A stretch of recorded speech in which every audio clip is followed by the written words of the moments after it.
Morning, I'm Chris Jones with Astra Realty. Well, we've got a fun question that we're addressing today. You can see behind me I've kind of written out a couple of fun notes just for timing of this video to make it go a little faster and more enjoyable. And one of the questions we have often in commercial real estate is, does this location fit my business and its use? Well, that's a great question because it is a #1 deal breaker. Number one, zoning and entitlements. So whether you are developing a piece of land or you have a property that you are wanting to use for your business, whether you're wanting to improve on it or use it as it is, zoning and entitlements are really big. So your property might be located in the city, or it might be located in a rural area, or maybe an ETJ, an extraterritorial jurisdiction, which we have here in Texas. So you need to know the difference between the two, because if it's in the city, usually you're going to be dealing with the city planning and zoning development services. If it's in the county or in the ETJ, oftentimes you will work with the county where the property is located, sometimes both. So it just really depends. And oftentimes, especially, I know here in Texas and other areas, that there is so much development being done here that one moment your property might be in the ETJ, and in the next moment the city might be wanting to acquire or absorb that land into the city's tax rolls and annexation. So when you're thinking about your property, you found the location. Yes, you found the location. Here's a fun mock of my wonderful artistic talents here of an office building. It's on a really nice road right here, a couple of trees. So it's a really great property, and you've been looking for a while and you think, this is it, this is it. You've gone and you've toured it with your agent and you're in love with it. So now you need to know, can my business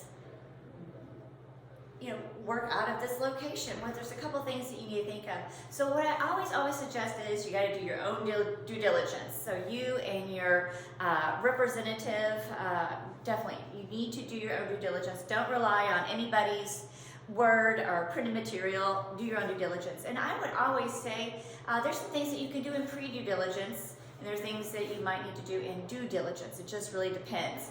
So you haven't written a contract yet on the property, but you're really interested. So there's some things that you want to take a look at. I would always recommend it. I'm not an attorney, so I have to disclose that. But I would always contact the city or the county, wherever the property is located, and ask about the zoning of the property. Bring up in conversation with them how you're planning to use the property. Are you using it for retail? Are you going to be putting a restaurant in there? Are you putting in a private school or a wedding venue or a dental office, medical office, light manufacturing, data center? It doesn't matter. So always go and talk with the city or the county first and have a preliminary meeting with them, usually up front, so you can discuss a lot of questions that you have. They'll help you with a lot of questions you don't even know that you need to ask. But if you have a piece of property that you're developing, going to put the building on here, or you're working with what is already there, sometimes you might need to employ the help of a civil engineer, an architect, to help you look into that property. There might be some things that you might want to consider on the property, such as, is it in a flood zone? So we usually will contact or access a website that helps us to find out if the property is in a flood zone or not, or what kind of a zone it's in. Also the VPD, so vehicles per day. How many vehicles per day are passing by your business right here? So we have some cars going by. This could be, anywhere from 45 cars per day, in a really small town, or, quaint corner of a small town, to maybe 100,000 cars a day or more. So it just really depends on the visibility that you're going to be getting. How much road frontage do you have? How many linear feet do you have? That might be important too. How many ingresses, egresses do you have? How much parking spaces do you need for your clientele or your tenants that you're putting in this space? The city will give you that information, and sometimes they will use special ratio formulas for that. Every city has their own, depending on the use, how many parking spaces they will allow. So it's not just a set number, it might be different depending on the use. As well as signage. You might want to put signage signage on your building, or maybe a monument out front. Well, the city or the county will help you with knowing the diameters of whether you can or can't, whether it can be lit or where it can't. How far from the road frontage can it be? How high? I mean, you name it. They've got it down to a science. So they'll be able to let you know whether you can put it on the building or a marquee, for example. But not only do you need to talk to the city or the county, you might be needing to talk to, let's say, a landlord, or maybe the property is located in a HOA, a homeowners association, or a POA, a property owners association. Might be something else. It also might be a historical district or an overlay district.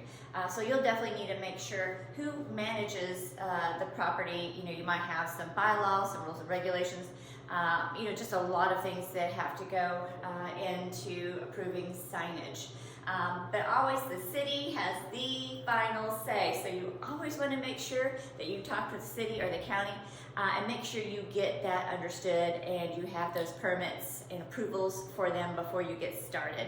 You might also need to have a plan design. So you'll talk with your sign contractor. They'll draw it out for you, get it all submitted to the county or the city. So there's a lot more involved. This, again, is just a high level. This is not the all and everything that you need to know for a property, because every property is very unique, the size and scope and the use, etc.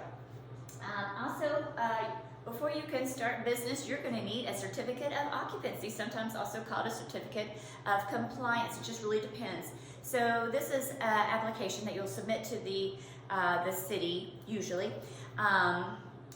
Again, every jurisdiction is different, and they will usually have you fill out some information. It could be anywhere from a $100 fee to something different.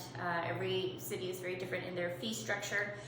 Usually will entail a building inspection and a fire inspection, and your building will need to pass those tests or any other tests or approvals that you will need before you can open your doors for business. And oftentimes this might be an application that you need to file every year, and